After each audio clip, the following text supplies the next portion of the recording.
Fala galera, aqui é o Drake, e se você fosse um paramédico que está querendo se aposentar o quanto antes, porque não aguenta mais presenciar tantas tragédias e fatalidades no seu trabalho, o que você faria? Esse cara encontrou uma solução, a de treinar uma estagiária que ficará no seu lugar, mas digamos que algumas coisas podem acabar com esse seu plano. Começamos com uma ambulância dirigindo em alta velocidade pelas ruas da cidade, para salvar alguém que está prestes a deixar esse mundo, e logo de início somos apresentados ao paramédico chamado Randy, que nos explica que ele pode ser o melhor amigo das pessoas, justamente no pior dia da vida delas. Ele é aquele que as pessoas ligam quando estão precisando de socorro, seja uma simples dor ou até mesmo algo mais grave, como por exemplo um sangramento. Mas após tantos anos trabalhando nesse ramo, o Randy está querendo se aposentar, porque ele basicamente não aguenta mais esse trabalho tão estressante. Então, quando a ambulância finalmente chega na casa da pessoa que está precisando de socorro, o Randy percebe que a situação é incomum, porque tem vários policiais parados na frente da residência, incluindo um velho conhecido seu, o detetive Taggart. E aí quando eles entram na casa para verificar a situação, o cara fica um pouco frustrado ao se dar conta de que se trata de um viciado que teve uma overdose, e para acompanhá-lo nesse atendimento está um aprendiz, uma espécie de estagiário que está acompanhando o Randy para aprender como as coisas funcionam nessa profissão. Só que ao contrário do cara, que tem anos de experiência, o rapaz está bem nervoso e completamente aterrorizado com a situação. Sem saber o que fazer, o cara quase finca a sua mão em uma agulha contaminada com HIV. Mas antes que o Randy pudesse concluir o atendimento de primeiros socorros, uma outra viciada que estava escondida na casa aparece do nada e aponta uma arma para os dois. E obviamente o cara dá no pé e pede a ajuda dos policiais. Contudo, o estagiário demora mais para reagir e por isso quase acaba se dando mal. Porém, depois que a mulher armada é detida, o Randy retorna para a casa e coloca a paciente na maca. No entanto, ele tem uma crise de ansiedade e visivelmente começa a passar mal. E tudo por conta do grande estresse diário que envolve trabalhar como paramédico, sendo por esse motivo que o cara quer se aposentar logo.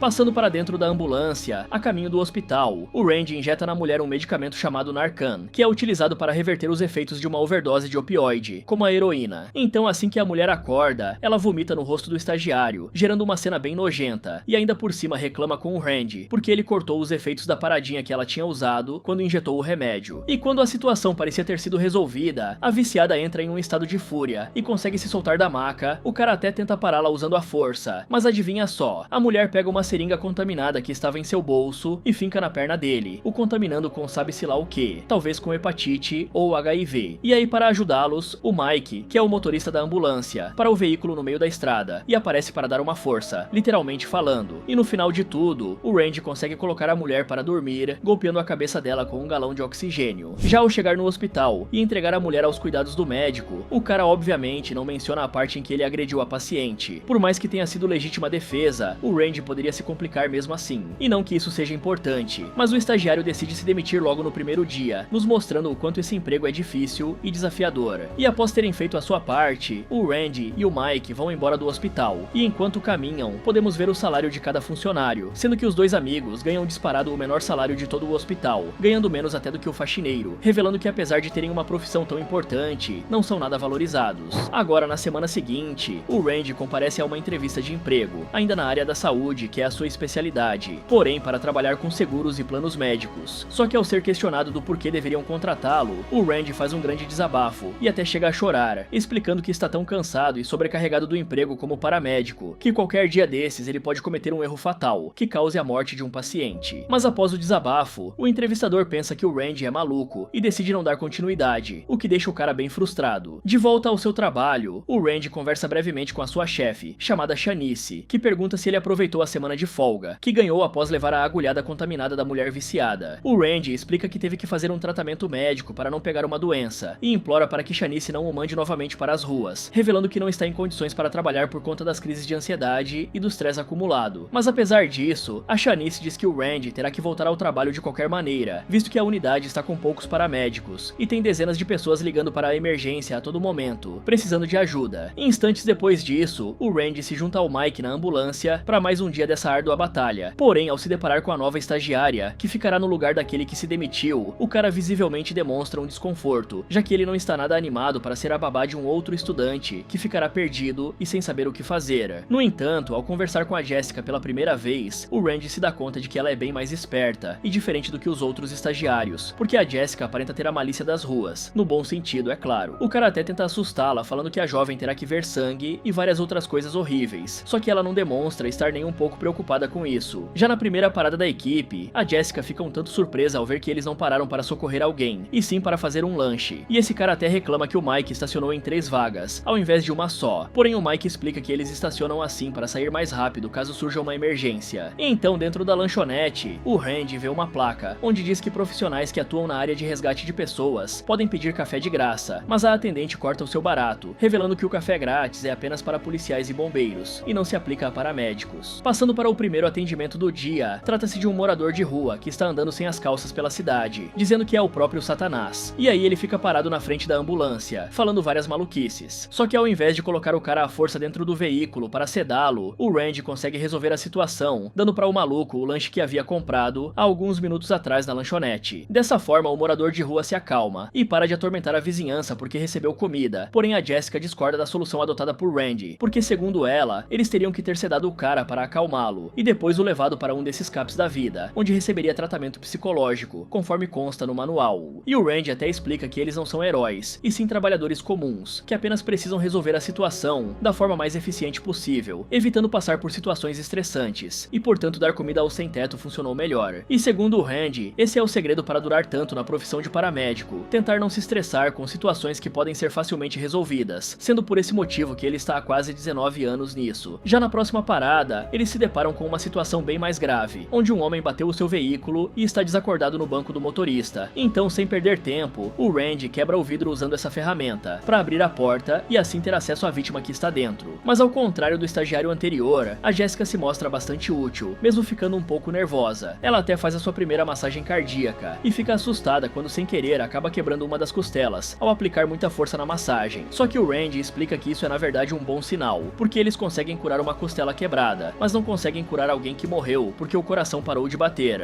Minutos depois, ao finalmente chegar ao hospital, a Jessica continua fazendo a massagem cardíaca desesperadamente, acreditando estar mantendo o paciente vivo, algo que ela fez dentro da ambulância, durante todo o trajeto até o hospital. Porém, o Dr. Serano, que é um dos médicos, diz pra ela parar com aquilo, porque segundo ele, o cara está morto faz tempo, e essa revelação deixa a Jessica frustrada, e sem entender nada, porque o Mike e o Randy já haviam percebido que o cara morreu, e basicamente esconderam essa informação dela. E quando a jovem questiona o motivo deles terem feito isso, o Randy explica que é porque o paciente jamais, em hipótese alguma, pode ser declarado morto dentro da ambulância, por questões legais, já que somente um médico no hospital pode dar o diagnóstico de morte a um paciente, e nunca um paramédico na ambulância. Mais tarde, o Randy está lutando contra a máquina de salgadinhos, que roubou o dinheiro dele sem dar nada em troca. Então a Jessica chega para perguntar a razão do cara ainda estar nesse trabalho, considerando que ele odeia tanto essa profissão. E o Randy revela que é o motivo pelo qual todas as pessoas ficam em empregos que elas não gostam, que nesse caso seria ganhar dinheiro para comprar comida e custear moradia. Afinal de contas, pior do que trabalhar é ter que virar sem teto. Mas só pelo fato de ter se exaltado por um breve momento, o Randy tem outro ataque de ansiedade, precisando se sentar no chão para não cair desacordado. Ele até explica que a sensação é como se o seu coração fosse sair pela bunda. E sim, ele usou essas mesmas palavras. Então, para tentar fazer o Randy se sentir melhor e mais calmo, a Jessica revela um momento de vulnerabilidade, explicando que decidiu se tornar paramédica, porque quando tinha 13 anos de idade, sua mãe se engasgou durante um piquenique em família, e como a Jessica não sabia realizar a manobra para desengasgar sua mãe, a mulher infelizmente morreu. E pessoal, pode parecer algo difícil de acontecer, mas todos os anos milhares de pessoas morrem engasgadas ao redor do mundo, sendo algo bem mais comum do que você imagina. Porém, apesar dessa nobre atitude que motivou a Jessica a escolher a profissão, o Randy aconselha a jovem a abandonar o trabalho de paramédico o quanto antes, para não acabar como ele. Até que de repente, o Randy recebe uma ligação referente àquela entrevista de emprego que ele participou anteriormente, e para sua surpresa, ele conseguiu a vaga que tanto queria. Com isso, o cara fica extremamente feliz e corre para se demitir, falando brevemente com Shanice e agradecendo por tudo. Porém, ela revela que o Randy ainda terá que finalizar o seu turno, pois como se trata de um serviço essencial, ele não pode simplesmente abandonar o seu dever antes que o turno de fato acabe. E por incrível que pareça, o cara volta todo animado pro trabalho, sabendo que esse será o seu último dia. Passando para a próxima parada, eles chegam em um asilo, ou casa de repouso, se você preferir um nome menos ofensivo. E logo de cara, um dos funcionários diz que tem uma velhinha que está precisando de ajuda. Só que ao entrar no quarto da senhora, eles percebem que a idosa está parecendo uma múmia, porque provavelmente morreu faz tempo, e os funcionários só se deram conta agora. No entanto, com medo do que pode acontecer se os familiares descobrirem, um dos funcionários insiste para que eles tentem trazer a idosa de volta. Mas quando o Mike levanta o braço dela, o corpo inteiro se levanta junto, mostrando que a coitada está completamente mumificada, e com o corpo inteiro em rigidez. De volta para dentro da ambulância, o Mike e o Randy têm uma pequena discussão sobre ele querer se demitir para trocar de emprego. O Mike argumenta que o cara não tem vida social, namorada e nem amigos. amigos, e que a única coisa que ele sabe fazer é justamente salvar as pessoas, e que portanto, o Randy não será capaz de se adaptar a outros lugares. E isso parece ter deixado o cara um pouco triste, afinal de contas, dizem que algo só é capaz de te ofender realmente, se for uma verdade e não uma mentira. Mas faltando apenas algumas horas para o Randy se aposentar da vida como paramédico, acaba surgindo um novo chamado, que os leva até um campo aberto, cheio de vegetação, onde um cara está parado de costas após ter se acidentado com a sua moto. E inicialmente parece que o homem está bem, e que ele não sofreu nenhum ferimento grave. Porém, quando o cara se vira na direção dos paramédicos, o Randy, a Jessica e o Mike tomam um susto, porque tinha um galho pendurado literalmente dentro do olho do sujeito. Então, sem perder tempo, os paramédicos começam a atender o cara, que revela que seu nome é Matthew e que se acidentou com a moto porque está bêbado. E apesar de estar passando por uma situação que parece ser bem agoniante, o cara está mais preocupado com a conta do hospital, pois ele não tem plano de saúde. E como o filme se passa nos Estados Unidos, só o fato de ter chamado a ambulância já custará uma pequena fortuna. E aí, antes de levar o paciente para o hospital, o Randy pede para a Jessica colocar um esparadrapo, não apenas no olho que está ferido, e sim no outro que está completamente saudável e normal. E ela fica sem entender porque tem que tapar o olho saudável do paciente, o que acaba gerando um desentendimento entre os dois, com a Jessica reclamando que o Randy é um péssimo instrutor, já que ele não explica o motivo de tomar certas decisões como essa. Mas após entregar o paciente nas mãos do médico, o Randy finalmente decide explicar o porquê daquilo, revelando que optou por tapar o olho saudável do cara, justamente porque os nossos olhos não se movem de forma separada. Ou seja, se ele movesse o olho saudável, o machucado também se moveria, piorando ainda mais a situação do paciente. Algumas horas depois disso, a noite chega e o último turno do Randy como um paramédico está mais próximo do que nunca de terminar de vez. Só que a equipe toda faz uma rápida parada na lanchonete para repor as energias, pensando que seria uma boa ideia. No entanto, quando essa mulher vê que tem um paramédico sentado logo ao lado, ela chama o Randy e pergunta por pura curiosidade qual foi a pior coisa que ele já viu no trabalho. E aí o cara decide quebrar a quarta parede por um breve momento, nos explicando que as pessoas têm uma curiosidade bem mórbida, porque toda vez que alguém o vê de uniforme em um local público, lhe fazem essa exata mesma pergunta. Então, para dar uma lição na mulher antes de se aposentar, o Randy conta algo bastante pesado que viu no trabalho, e que faz a mulher simplesmente perder o apetite e ir embora da lanchonete. E quando o Randy e o Mike começam a rir, a Jessica pensa que a história era mentira, só que o silêncio deles a respeito daquilo meio que confirma que era verdade. E eu não vou entrar em detalhes, mas basicamente a história que o Randy contou envolve uma mãe com depressão pós-parto, uma criança e um micro-ondas, e vocês deduzam o que aconteceu depois disso. Antes de irem embora da lanchonete, o Mike faz um pequeno desabafo e revela que decidiu se tornar paramédico por causa da sua falecida mãe, que morreu de câncer lutando na justiça para tentar ganhar o direito de que seu tratamento de quimioterapia fosse custeado pelo plano de saúde, algo que infelizmente não aconteceu, e por isso Mike escolheu essa profissão, para ajudar as pessoas que estão doentes. Passando para a próxima dor de cabeça, ou melhor dizendo, o próximo atendimento, o Randy e o Mike são chamados para visitar um velho amigo que está tendo mais um surto psicológico. O nome do sujeito é Charlie, e ele é um militar aposentado, que depois de passar por tantas coisas ruins na guerra, se tornou uma pessoa cheia de traumas e paranoias. Então o Mike explica para a Jessica que Charlie é um homem muito gentil na maior parte do tempo, quando os remédios estão fazendo efeito. No entanto, quando ele deixa de tomar os medicamentos, acaba surtando de vez. Chegando no local, os paramédicos são pegos de surpresa e tomam um enorme susto, quando lá da sacada do seu apartamento, Charlie arremessa um aquário na direção deles. E ao ver o sujeito pela primeira vez, a Jessica fica ainda mais preocupada, porque o cara é grande, pesado e bastante forte. Porém, como o Randy e o Mike são bem experientes nesse trabalho, eles sabem que uma das melhores formas para se lidar com alguém que está passando por um episódio de paranoia e esquizofrenia é justamente fingir que o surto é realmente real, ou seja, entrar no jogo e participar como se a ilusão que o paciente está vendo fosse de fato real. Então, usando essa estratégia, eles são capazes de levar Charlie para perto da ambulância. Só que infelizmente, antes que o cara entrasse no veículo, vários policiais chegam lá, porque os vizinhos ligaram pedindo ajuda por causa de todo aquele barulho causado por Charlie. E aí o Randy e os outros paramédicos tentam acalmar os policiais, explicando que se trata de um homem neurodivergente, que está passando por uma crise. Mas como é a polícia dos Estados Unidos, conhecida por ser violenta e impulsiva, os agentes logo sacam as suas armas e ameaçam disparar em Charlie se ele não parar com aquilo. No entanto, quando parecia que os policiais iriam atirar em Charlie e eliminá-lo ali mesmo, o Mike consegue acalmar o cara, o fazendo se lembrar de quem realmente é, e assim é capaz de colocá-lo dentro da ambulância. E apesar de ter dado tudo certo no final, o Mike fica visivelmente chateado e quase chora, por conta da situação altamente estressante que acabou de passar. E logo em seguida, Charlie volta a ter outro surto, e por isso o Randy entra em contato com o Dr. Serrano via rádio, para pedir permissão para injetar um sedativo no paciente, para que se acalme até dar tempo de chegar no hospital. Mas quando o doutor nega o pedido, o Randy tem um ataque de raiva dentro da ambulância. Minutos depois disso, ao chegar no hospital e entregar o paciente para para os médicos, o Randy acaba cruzando caminhos com o Dr. Serano, e os dois têm uma pequena discussão porque o doutor negou o seu pedido anteriormente. Então, Serano diz que o cara não tem motivos para ficar reclamando do trabalho o tempo inteiro, porque ao contrário de Randy, que só precisa cuidar de um único paciente por vez, o Dr. Serano precisa cuidar de 20 a 30 pacientes ao mesmo tempo, que estão atualmente internados no hospital. E bem, se eu fosse o Randy nesse momento, eu usaria o argumento de que os médicos têm toda uma equipe de enfermeiros para ajudá-los, sem contar que eles são muito bem remunerados para isso, e não precisam sair na rua para resgatar os pacientes, ficando a maior parte do tempo dentro do consultório. Passando para o próximo atendimento, que pode ser o último da carreira do Randy, eles são chamados até um campo de beisebol, onde um garotinho chamado Vincent parece ter tido um mal súbito, e inicialmente o Randy não consegue entender o que realmente aconteceu, porque o tio do menino é porto-riquenho, e portanto só fala espanhol. Mas para a surpresa deles, a Jéssica é fluente em espanhol, e dessa forma ela descobre que uma bola rebatida com muita força, em altíssima velocidade, acertou o peito do menino bem no coração, o fazendo passar mal. Então, quando eles conseguem fazer o garotinho recobrar a consciência e começam a transportá-lo até a ambulância em cima da maca, o Randy, a Jéssica e o Mike são aplaudidos pelas pessoas ao redor. E pela primeira vez desde o início do filme, nós vemos o Randy sorrir genuinamente, sentindo uma grande felicidade, porque as pessoas reconheceram o seu trabalho e o trataram como um herói por um breve momento. Já no caminho até o hospital dentro da ambulância, Vincent parece estar se recuperando aos poucos, e isso deixa o Randy e a Jéssica aliviados, dando a entender que tudo terá um final feliz. Só que de repente, o garotinho que estava conversando normalmente com eles perde a consciência, e o contador de batimentos cardíacos começa a apitar sem parar. A Jéssica e o Randy fazem o possível, e até mesmo o impossível para tentar salvar o menino, porém após chegar no hospital e entregá-lo para os médicos, uma das enfermeiras aparece para avisar que Vincent não resistiu, e essa notícia destrói com o emocional de todos eles, principalmente do Randy, que está se sentindo culpado, porque havia garantido para o menino que iria salvar a sua vida, uma promessa que ele não foi capaz de cumprir. Após esse trágico episódio, o turno do Randy finalmente se encerra, e isso basicamente significa que ele poderá se aposentar de vez deste trabalho, que só está lhe fazendo mal, causando estresse, crises de ansiedade e deteriorando a saúde mental. Então ele se encontra com a sua chefe Shanice, e ela dá o documento da rescisão para o cara assinar, mas antes de passar a caneta, ela até tenta fazê-lo mudar de ideia, porque o Randy é o melhor paramédico que tem no setor de emergência. Porém, como o cara já está exausto desse trabalho, ele assina o documento sem nem pensar duas vezes, e se despede de Shanice, deixando ela bem decepcionada com a sua saída tão repentina e desanimadora. Minutos depois, o Randy pega uma carona com o Mike na ambulância para voltar para sua casa. Ele está oficialmente fora do emprego como paramédico, e só quer chegar em casa para recomeçar, até porque ainda não superou o que aconteceu com o menino Vincent. Até que de repente, durante o trajeto para casa, eles se deparam com um acidente de trânsito bem grave, uma situação onde eles não foram chamados, e sim apenas tiveram a coincidência de estarem passando por lá no mesmo momento.